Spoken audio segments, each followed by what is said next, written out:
कामरा मंडळी विशेष सेंद्रिय शेतीमध्ये आपले स्वागत आहे. मी तुमचा मित्र अण्णासाहेब जगताप अर्थातच अण्णाभाऊ. मित्रांनो, मागच्या व्हिडिओमध्ये आपण बघितलं की बाटा कशामुळे निवडायचा. तर आज त्याच आंब्याखाली आणि एकाच दिवशी आपण व्हिडिओ बनवतो, कारण तेवढा वेळ भेटत नाही. त्याच्यामुळे आज थोडक्यात माहिती सांगतोय. बरीचसे आपले शेतकरी बांधव काय म्हणते की आपण जे तुम्ही जे सांगितले बाटा निवडायचा, पण कोणत्या गावरान आंब्याचा पाहिजे ते सुद्धा सांगितलं नाही. तर आज तुम्हाला ह्याच्यात सविस्तर माहिती सांगणार आहे. तर तुम्हाला माझी एक विनंती आहे की आपल्या चॅनलवर कोणी जर नवीन असलं तर चॅनल सबस्क्राईब करा. फेसबुकला कोणी बघितलं असलं तर ते फॉलो करा. तर मित्रांनो, आज जे आपण आंब्याचे झाडं विकत आहोत त्याच्यात मागच्या व्हिडिओमध्ये तुम्हाला सांगितलेलं आहे. तरीसुद्धा आजचा व्हिडिओ कोणी जर नवीन बघत असलं ना, त्यासाठी माहिती थोडक्यात सांगतो. जे काय आपण झाडं विकत आणतो त्या झाडाचं खोड कोणतं असतंय, बुड कोणतं असतंय, म्हणजे कोय कोणती असते, म्हणजे बाटा कोणता असतंय, वरचा शेंडा मातृवृक्ष कोणता असते, काहीच माहिती नसते.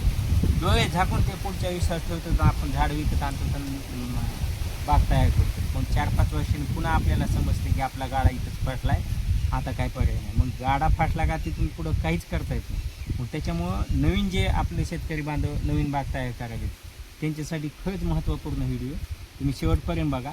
व्हिडिओला तेवढं लाईक बी करायचं जाता बघा, आणि व्हिडिओ तुमच्या मित्र कंपनीला शेअर करा, ग्रुपला तुमच्या शेअर करा. तर बाटा कोणता निवडायचा सगळ्यात महत्त्वाचं हे माहिती आहे का? कारण माहिती का, एखादी आपल्याला बिल्डिंग बांधायची, पाया जर चांगला असला तर ती बिल्डिंग चांगली होती. पाया जर कमकुवत असला तर आपल्याला 1-2 त्याच्यावर हे करता येईल, 1-2 ताळे बांधता येते. नंतर 4 मजली 4-5 मजली बांधता येत नाही. कारण माहिती आहे का, पाया जर मजबूत नसला तर 4-5 वर्षात ती बिल्डिंग पडते. मग आता डबल खर्च करायचे आपल्याकडे वेळ नाही.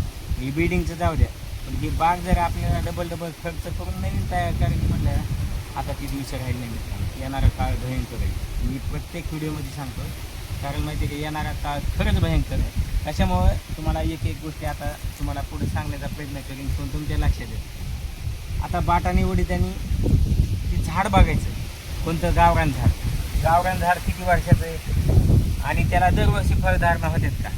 वय लहान असेल मोठी असेल ते विषय जाऊ द्या, मोठी जरी असली काय हरकत नाही. शक्यतो मध्यम कोयीचा जर असला, लहान कोयीचा जर असला तर 1 नंबर पुढची जी काय पिढी का 1 नंबर होती.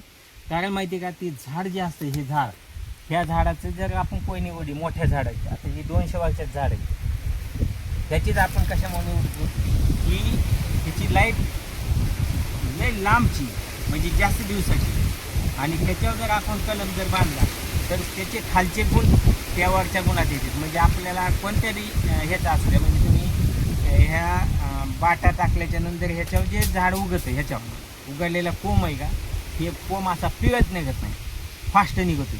फास्ट निघाल्यावर त्याच्यावर जे आपण बांधतो कोई मातृवृक्षाचं कोणतं जरी आपण आणलं, केशर आंबा, दशेरी आणा, लंगडा आणा, पायरी आणा, हापूस आणा, तोतापुरी आणा, आम्रपाली आणा, त्याच्यावर बांधल्यावर त्याचीसुद्धा खड्डेत म्हणून त्याच्यात आल्यामुळं त्याची लाईफ वाढते आणि निरोगी राहते. सगळ्यात महत्त्वाचं त्याच्यामुळं आपल्याला झाड निवडताना, कोई निवडताना, बाटा निवडताना गावरान कोईचाच बाटा घ्या.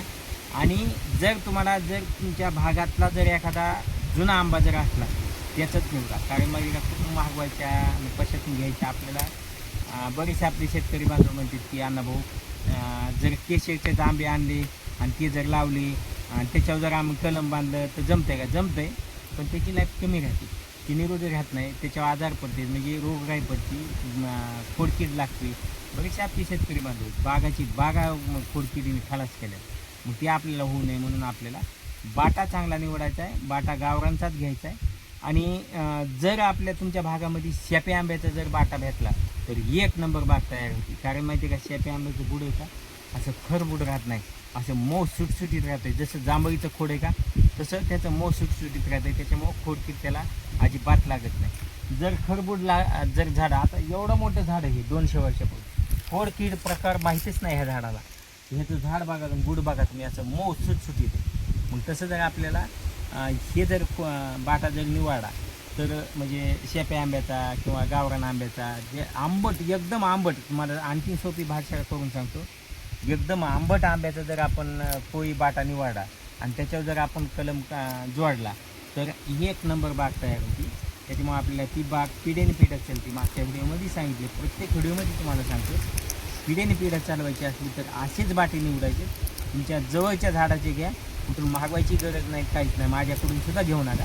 तुम्ही ह्या बाटे तयार करा, त्याच्यावर कलम बांधा आणि आपली बाग जी काय चालवायची ही 10-5 वर्ष नाही चालवायची. आपल्याला लाईफ टाईम आपल्या आयुष्यात आहेच आहे, पुढच्या पिढीसाठी सुद्धा आपण एक आदर्श तयार करू, अशी बाग तयार करा.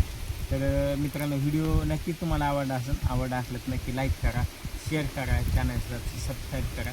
भेटून अशीच नवीन माहिती घेऊन पुढच्या व्हिडिओमध्ये. तोपर्यंत सेंद्रिय धन्यवाद. राम राम.